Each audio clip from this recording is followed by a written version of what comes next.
আসসালামু আলাইকুম প্রিয় দর্শক। তো ইতিমধ্যে পরীক্ষা শেষ হয়ে গেছে, তো আমরা একটু পরীক্ষার্থীদের কাছ থেকে একটু জানার চেষ্টা করব আসলে পরীক্ষা তাদের কিরকম হয়েছে। আসসালামু আলাইকুম ভাই। ওয়ালাইকুম আসসালাম। কেমন আছেন? আলহামদুলিল্লাহ ভালো আছি ভাই। তো পরীক্ষা দিলেন নাকি ভাই? জি জি, আমি পরীক্ষার্থী। তো পরীক্ষা কেমন হলো? ইনশাআল্লাহ অনেক সুন্দর হয়েছে।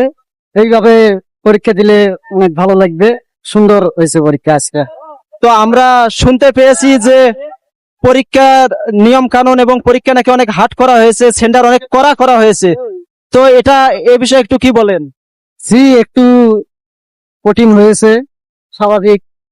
এই প্রথম আবার রুমে সিসি ক্যামেরা লাগাইছে, কিন্তু নকল মুক্ত হয়েছে আর কি। হ্যাঁ, কিন্তু নকল মুক্ত হয়েছে। তো আমরা দেখতে পাইতেছি যে মানে পড়ার সময় অল্প পেয়েছেন, কিন্তু অতি দ্রুত পরীক্ষার সময় ঘনিয়ে এসেছে এবং পরীক্ষা হার্ড হয়েছে। তো সে বিষয়ে মন্তব্য কি আপনার?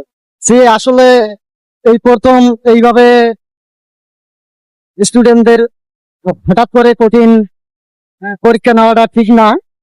মানে এটা একটু ঝুঁকিপূর্ণ হয়েছে আর কি। জি জি, হ্যাঁ, এটা অবশ্যই ঝুঁকিপূর্ণ হয়েছে।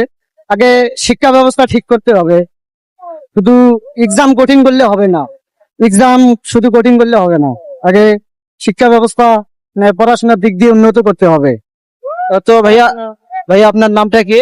আমার নাম মোহাম্মদ আব্দুর রহমান। তো ঠিক আছে, আমাদেরকে এতক্ষণ সময় দিয়েছেন সেই জন্য আপনাকে জানাই অসংখ্য ধন্যবাদ। ঠিক আছে, ধন্যবাদ ভাই। ঠিক আছে।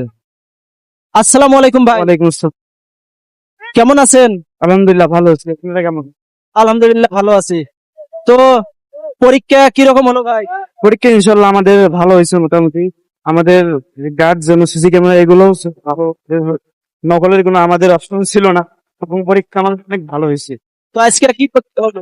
আজকে আমাদের ঠান্ডা। আপনি কি মাদ্রাসা করেন? হ্যাঁ, আমি দাখিল মাদ্রাসায় পড়ি। তো পরীক্ষা তাহলে ভালো হয়েছে নাকি? হ্যাঁ, ইনশাল্লাহ পরীক্ষা ভালো হয়েছে। এরপর মানে আমরা বলতেছি যে আরো সামনে আরো যেন ভালো হয়, এটাই আমাদের বিষয়। তো আপনার নামটা কি? আমার নাম মোহাম্মদ মুজাহিদ হাসান। তো ঠিক আছে ভাই, আমাদেরকে সময় দেওয়ার জন্য আপনাকে অসংখ্য ধন্যবাদ। ঠিক আছে, ধন্যবাদ। তো প্রিয় দর্শক, আপনারা এতক্ষণ শুনলেন বিস্তারিত। তো এখন আমরা এখান থেকে বিদায় নেব। সবাই ভালো থাকবেন এবং লাইক কমেন্ট শেয়ার করে ভিডিওটি সবাইকে দেখার সুযোগ করে দিবেন। ধন্যবাদ সবাইকে।